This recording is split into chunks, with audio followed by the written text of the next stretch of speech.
Challenge your preconceptions, or they'll challenge you. And the years float by in the blink of an eye, and our memories are made by the cards we get played, and our future that's written with love. Whoa, whoa, whoa.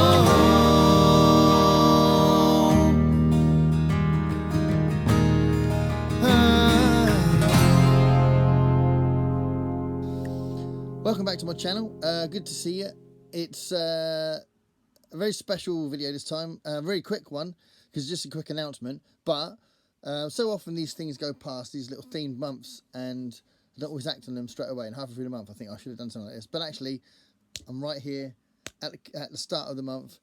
It's June is Pride Month, and it would be nice to celebrate Pride with the LGBTQ community by doing some themed reading. So I'm already doing a few bits of reading for June on the Range, which Michael K. Vaughan created, which I'm already doing 2 novels and a short story book for that, so hopefully that will be fine. I'll get through those, but I do want to do this as well. So one of the things I've been dying to do, almost everything I'm doing for the LGBTQ plus theme is stuff that I was going to do anyway, so it's kind of doing it, just do it in this month to celebrate the Pride Month.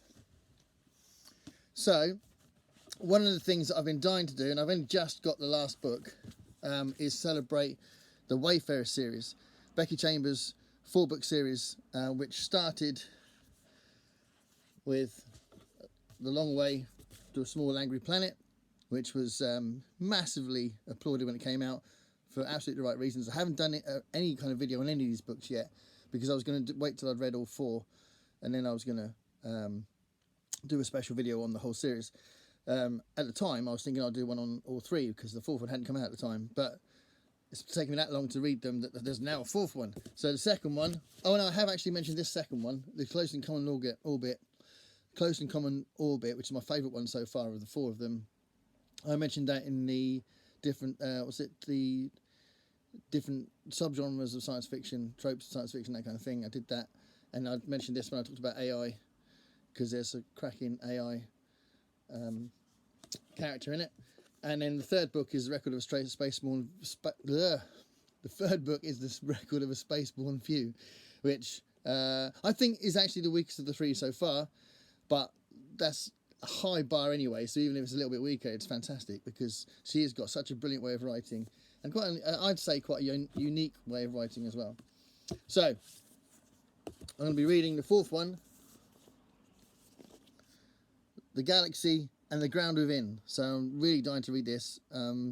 It's a really great experience when you read her stuff because she's such a good writer. It genuinely makes you feel good reading her books. So sometimes people talk about feel-good books that are fun or funny or action-packed or something like that. She manages to make a book a feel-good book literally just because of the way she writes. It's really interesting. So you don't even notice it happening. And then at the end of that reading session, you feel better. So The Galaxy and the Ground Within is definitely going to be the 4th one I'm reading for this series. And then during June, I will definitely be doing a review of this as part of my celebration of Pride Month. Also, V.E. Schwab, she is also a gay writer of science fiction, fantasy, that kind of stuff. And her first book was Vicious, which I have mentioned in the previous month. The first video I ever did for the BookTube thing, which is not a particularly good video, but I did talk about Vicious because it was a great book, but it's taken me ages to read the second one, so it's about time I did. So it's just bigger, but apparently it's better. So her first book, Vicious, or the first book from this series, is really, really good. So I'm going to read Vengeful as part of the Pride Month, and I'm also, if I do get to it, because I might not get to it, if I do get to it, this has been highly recommended by the world, basically, but recently in particular, Ollie from Criminology recommended it. So Tales of the City, I'll read this. Obviously, Amsterdam Maupin is a very famous and influential and important, crucial gay rights activist, and sort of a, what do you call it, a pioneer kind of thing in gay rights at the time. And I think this was part of that journey for him. So yeah, I'm intrigued to read this. Definitely I'm going to read this soon, but I want to try and pack it into June if I can, as part of the celebration. And again, if I have time, there's a load of books here. Although it looks worse than it is, because those 4 books is one book of the Wayfarer series. Might be alright. This isn't by a gay author so much, but I know that this book has been applauded for the way it tackles gender and discusses it in the book, and the pronouns have a particular place in the narrative as well.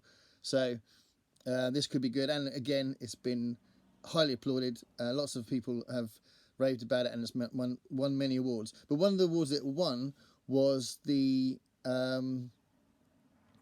can't remember the author that's attached to the award, but it was an award for how it explores gender. You know, it's worth sticking into this list, even though all the others are authors that are on the LGBTQ plus list. So I don't think Anna Leckie belongs to that community, but definitely, clearly, she's an ally as she's writing about that kind of thing, which is awesome. So yeah, that's my intention, to add those to the Western stuff I was going to read in June this month, and see how we get on. Have you read any of those? Let me know. Thanks a lot. Bye. You bring me back to earth when I can't feel my feet on the ground. You make me feel what I'm worth, and we might get old, but we're stronger than gold, brighter than the star, the family we are, and our future is written with love.